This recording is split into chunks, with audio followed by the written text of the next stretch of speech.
What when you are feeling lost? What when you take the time, feel the feeling, acknowledge the fear, the confusion, the disdain, the despair, the sadness, and the depression?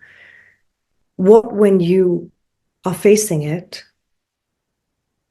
acknowledging it, accepting it, welcoming it, or as we like to say in poetic terms, offering it some tea, making some space for it? What happens next?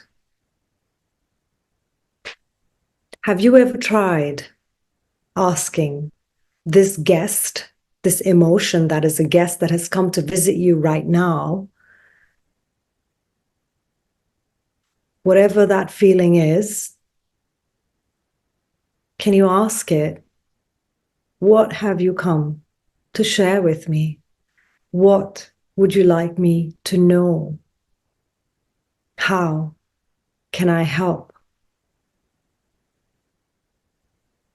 Instead of, ooh, I'm feeling sad. I better have a cup of coffee. I better call all my friends. I better start dead scrolling on Instagram until I can't focus anymore. And then I just drop dead and go to sleep. If sleep is something, is a luxury easily available to you, because a lot of people who are fighting and battling all these inner battles don't have easy access to sleep either.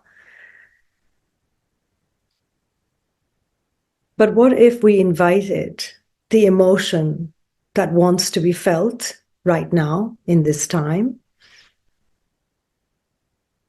and then just asked it, how can I help? And one thing that really helps me and that I often share with my students, and I love sharing, that's my yoga students, my meditation students, I love sharing the idea that if something wants to be written, if you can just tap into some kind of catharsis that allows you to just release without thought, you know that what you're writing is for your consumption only. It's not for anybody else. So just allow yourself this wild, free rein to just write from the depths of your heart. What does this emotion want me to do? What does it want me to feel? How does it want me to move? If I'm feeling conflicted inside, unsure, confused, dark, murky, well, what has the murkiness come to tell me? And you know something? Sometimes the murkiness just wants you to say, just wants to say, stay here a while with me. Let's just hang out. I know this is not the most comfortable place for you to be, because we all love clear waters. We all love clarity. But to get to clarity, sometimes we have to become very intimate with our shadows, with our murkiness, with our uncertainty. Make a little space for yourself. Just a little space, a little window to feel the difficult emotions, the unpleasant ones, the ones that have come to visit. Let's hang out with them. And let's practice breathing in that time. Just deep belly inhales, slow exhales, dropping your shoulders, feeling your hips, dropping down into your mattress, your chair, your sofa, wherever you're seated, wherever you find yourself. Let's just allow ourselves to be human. Let's please just allow and give ourselves permission to be human, to experience the shadows, the darkness, the uncertainty, the inner conflict. And sometimes we may go into places that may not make us feel too great about ourselves. We may not like what we see, what we feel. We may have judgments around it. What if there was nothing to be done in this moment, in this time?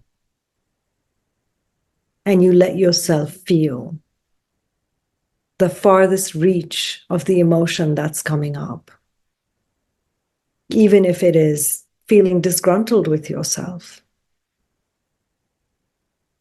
And to that, I would like to add, just as when a child is crying and asking for attention, it really doesn't help if the parent shouts at the child or reprimands the child.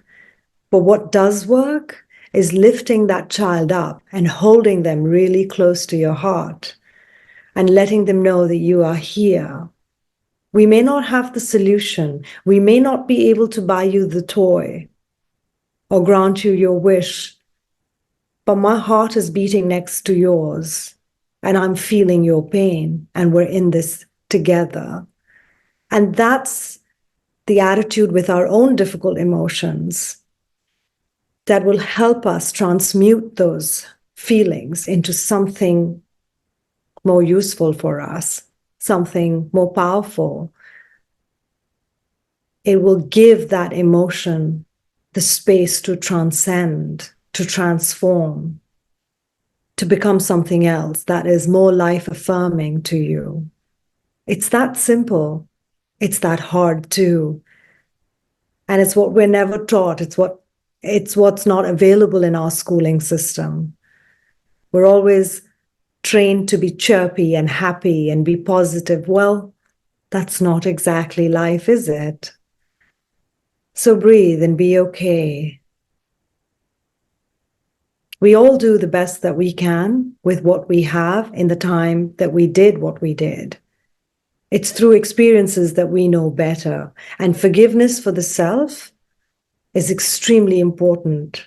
It's a difficult skill, but it's an important one. And it's the only one that allows us to experience forgiveness for others, understand what forgiving another feels like and is about.